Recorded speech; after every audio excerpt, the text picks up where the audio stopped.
Brett already posted a video on how we roast our coffee beans, and now here's a video to show you how we do our pour-overs. And the items we use are a scale and these metal filters that we purchased off of Amazon. The Bonavita gooseneck kettle, we found this is really helpful with pouring the coffee. And it's an electric kettle.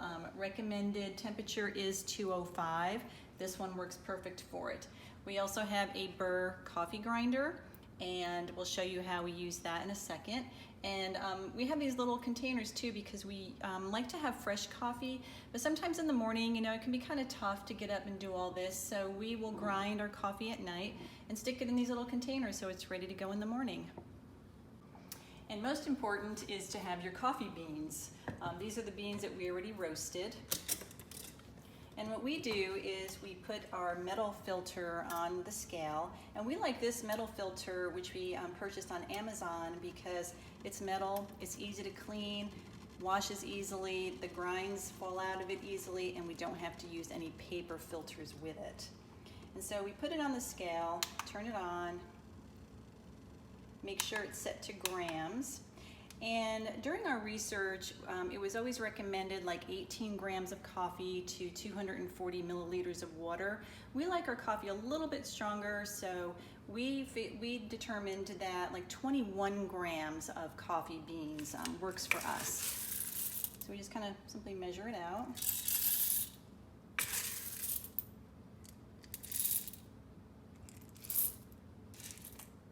Sometimes you get a little bit extra, and that's okay too. Sometimes we go up to 24, but that's the 21 grams right there.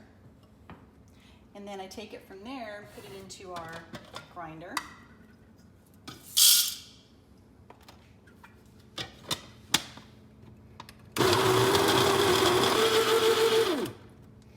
And I actually had to hold that because we lost some of the feet one time when I moved it, and so the grinder kind of jumps around on the countertop. See, so I guess we had some little leftover coffee from last time, so we have 23 grams, but no worries, it's still going to be perfect.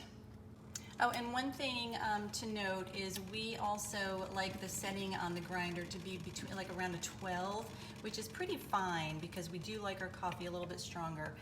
You can have a coarser grind if you want a less strong coffee, and if you want like more of an espresso, you go to a more fine grind. Okay, now we're ready to do the actual pour over.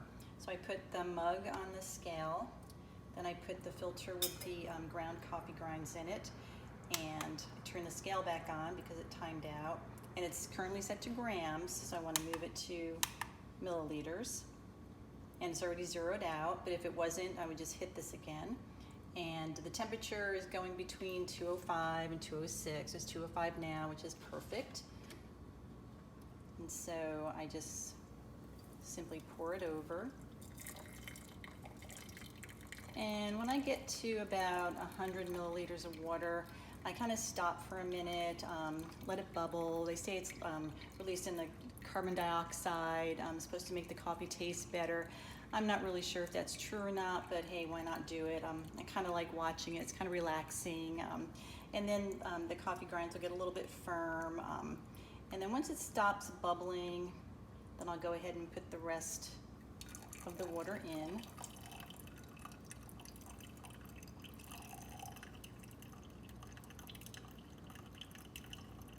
When it gets close to 240, I'll slow down, because I do have a tendency to go over. Perfect. And now we're just going to let it sit there and continue dripping.